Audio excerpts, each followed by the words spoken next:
आज की हमारी कहानी का नाम है सच्चाई की कीमत।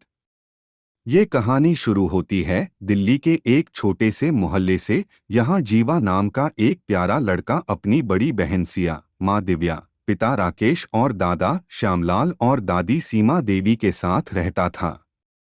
जीवा और सिया बहुत शरारती थे। वे अक्सर अपने दोस्तों और माता पिता के साथ शरारतें करते और स्कूल जाने से बचने के लिए बीमारी का बहाना बनाते। आ, माँ मैं गिर गया। दादी जल्दी आओ, जीवा गिर गया है।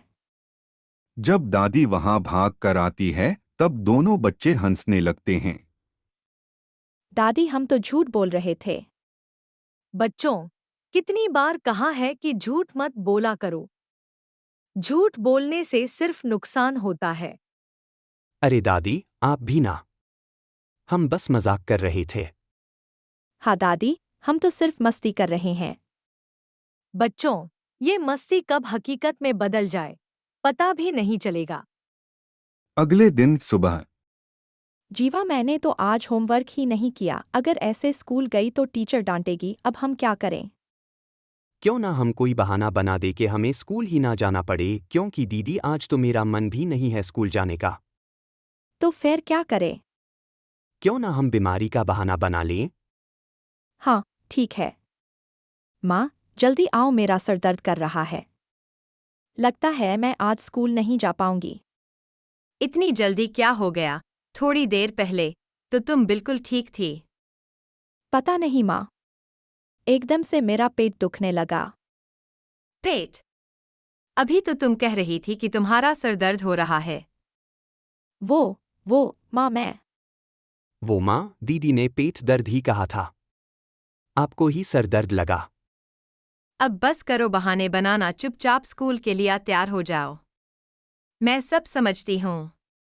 राकेश, जो वही खड़ा उनकी बातें सुन रहा था, उसने भी कहा, हर वक्त झूठ नहीं बोलना चाहिए, क्योंकि अगर तुम लोग ऐसे ही झूठ बोलते रहे और तुम सच में किसी मुसीबत में पड़ गए तब तुम पर कोई विश्वास नहीं करेगा। लेकिन उनकी बातों का सिया और जीवा पर कुछ असर नहीं होता। वो अपनी शरारतें वैसे ही जारी रखते हैं। एक दिन राकेश और घर के सभी लोगों को काम से बाहर जाना पड़ता है। वो दोनों को समझाकर गए कि कोई शरारत न करे। उनके जाने के बाद सिया के पेट में दर्द होने लगता है। घर में कोई बड़ा नहीं होता। जीवा मेरे पेट में बहुत दर्द हो रहा है। क्या? अभी मम्मी पापा को फोन करता हूँ।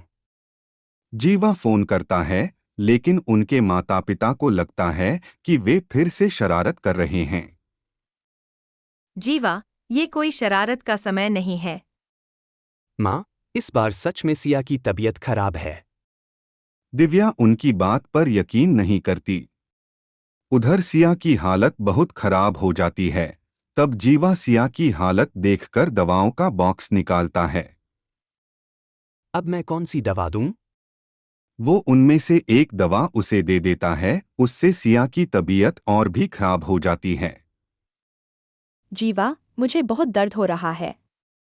जब निखिल और दिव्या घर आते हैं और देखते हैं कि सिया की हालत गंभीर है तो वे उसे तुरंत अस्पताल ले जाते हैं। डॉक्टर साहब, जल्दी देखिए क्या हुआ है। डॉक्टर समय पर इलाज करते हैं और सिया की जान बच जाती है। आपने जो दवा दी थी वो गलत थी। अच्छा हुआ कि आपने समय पर हमें बताया। घर लौटने के बाद दादी ने कहा, देखा बच्चों, हमने कितनी बार कहा था कि झूठ बोलने से कोई फायदा नहीं होता। अगर तुमने पहले झूठ ना बोला होता तो आज हम तुम्हारी बातों पर विश्वास करते। आई एम सॉरी पापा, मुझे समझ आ गया कि झूठ बोलना कितना खतरनाक हो सकता है। आई एम सॉरी पापा, अब कभी मैं भी झूठ नहीं बोलूंगी।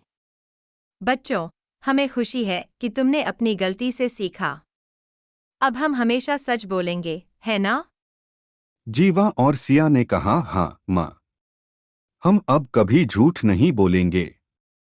कहानी से हमें ये शिक्षा मिलती है कि एक झूठ के रास्ते पर चलने से कभी भी सही मंजिल नहीं मिलती। सच्चाई हमेशा हमें सुरक्षित और सही दिशा में ले जाती है। Thanks for watching.